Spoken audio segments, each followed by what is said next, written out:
téléspectateurs d'Éclair TV, bonsoir. J'aurai plaisir à être avec vous le vendredi pour nous livrer à une analyse de l'actualité de la semaine. Nous traiterons de deux thématiques locales et d'une thématique nationale. Notre objectif ne sera pas de vous imposer des clichés ou des solutions toutes faites au regard des grandes problématiques qui concernent notre société guadeloupéenne, mais au contraire de vous donner un certain nombre d'outils d'information qui vous permettront de vous forger une conviction sur la situation. Nous traiterons aujourd'hui de deux thématiques locales, à savoir celle de l'eau et la deuxième thématique concernera les incidences des élections municipales sur la modification de l'échiquier politique local, et d'une thématique nationale qui concerne bien sûr le report des élections départementales et régionales. Concernant la problématique de l'eau, dont beaucoup d'entre nous ont quelques difficultés à comprendre, il convient très rapidement de faire le point au regard des étapes historiques. Dès le départ, les communes ont eu la compétence de gérer l'eau. Certaines l'ont gérée en régie, c'est le cas par exemple de Trois-Rivières ou de Sainte-Rose. D'autres ont préféré mutualiser leurs moyens et ils ont donc créé un syndicat intercommunal qu'on appelle le SIAG. Ce SIAG ça a été adossé à des fermiers, la Générale des Eaux ou la Nantaise des Eaux pour ne citer que les principales. Et il était convenu que ces fermiers puissent à la fois gérer la distribution de l'eau, mais également intervenir sur les réseaux qui permettent la distribution aux différents usagers. Force est de constater que nos élus n'ont pas été très vigilants puisqu'ils faisaient partie du conseil d'administration du SIAG et les documents de l'époque que j'ai pu consulter montraient très clairement une augmentation des interventions, ce qui traduisait déjà un réseau défectueux. Il se trouve cependant qu'il n'y avait pas forcément d'incidence sur la distribution de l'eau puisque le fermier arrivait à intervenir de manière conséquente. Et puis, en 2013, 5 communes, 2013-2014, 5 communes ont quitté le SIAG. Il s'agit de Capesterre-Belle-Eau, Moule, Bémao et les deux communes des Saintes, Terre de Haut et Terre de Bas. Et en laissant le SIAG, ils ont également laissé le passif.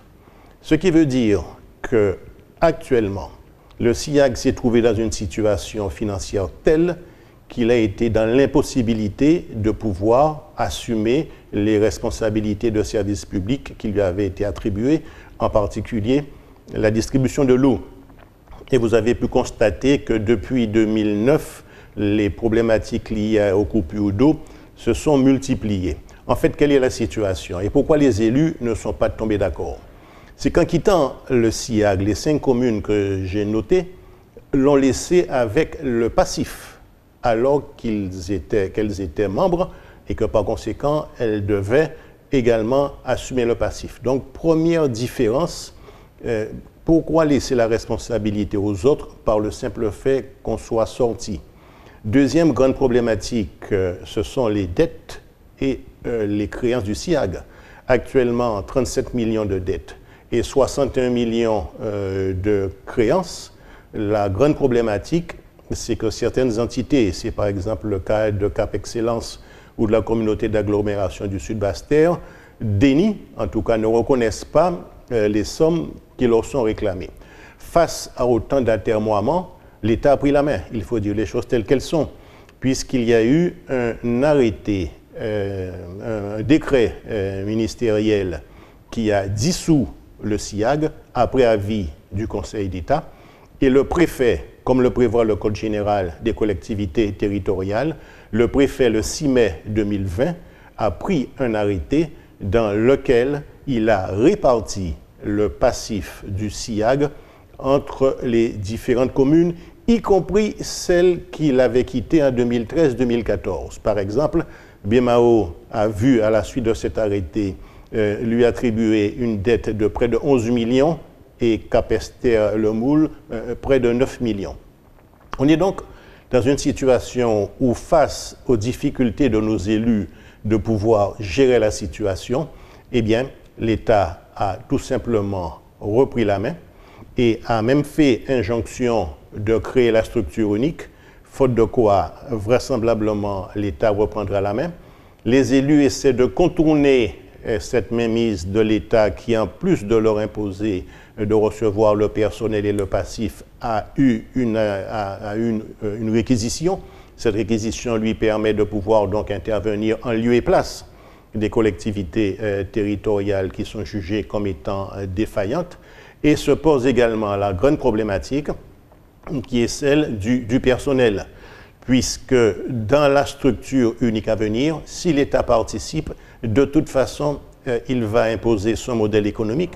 Et dans ses prévisions, le nombre d'agents actuels du SIAG est bien au-delà de ce qui serait nécessaire. C'est la raison pour laquelle vous avez entendu Ferdi Louisi, l'actuel président, s'exprimer, qui propose des départs volontaires à la retraite, qui propose des aides de reconversion à ceux qui voudraient monter une entreprise ou tout simplement ne pas renouveler les contrats qui arriveraient à échéance. Donc les élus n'ont pas le choix. Même si la loi va s'imposer également à l'État et bien évidemment à eux, il faut voir quel sera le contenu de la loi et on sait parfaitement que quel que soit le cas de figure, l'État ne s'engagera pas s'il n'y a pas une structure unique qui soit complètement dépourvue de dettes a priori et qui, de toute façon, il va imposer l'État son modèle économique en fonction du nombre de besoins qu'il va évaluer en fonction de ses propres ratios.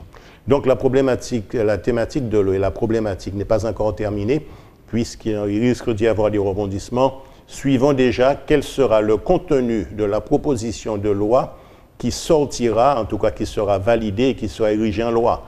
Parce qu'entre la proposition déposée et ce qu'il en ressort, au moment où l'État ne voudra pas s'engager plus qu'il n'en a prévu en tout cas, il y a de fortes chances qu'il puisse y avoir un grand différentiel. Le deuxième sujet que je voudrais traiter avec vous, et beaucoup plus rapidement, concerne la modification de l'échiquier politique depuis les élections municipales de mars et juin 2020.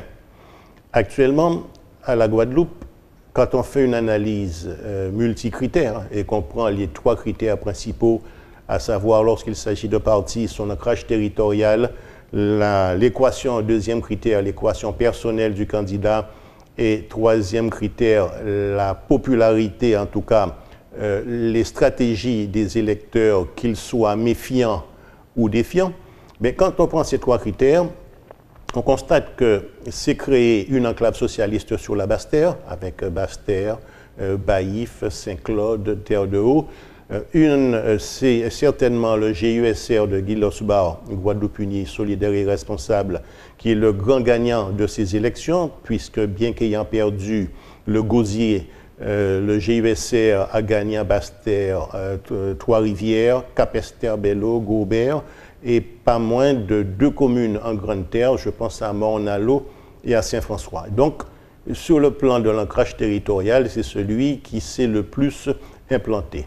Parallèlement, quand on voit les différents sondages, on constate que l'élu le plus populaire reste Harry Chalus, avec une augmentation de la cote de popularité d'Éric Jalton.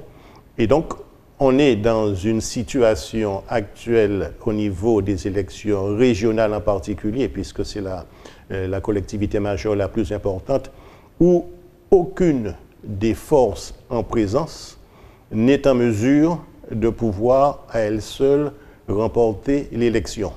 Il va donc falloir faire des alliances et c'est à ce moment que va jouer l'acceptabilité de l'électorat.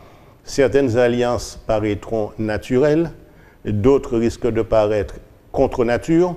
Et quand on sait que l'électorat, soit qu'il adhère, soit qu'il se méfie, il va voter, et il a déjà son candidat en tête à 95%, soit qu'il est méfiant, il préfère rester chez lui, mais aussi soit qu'il défie.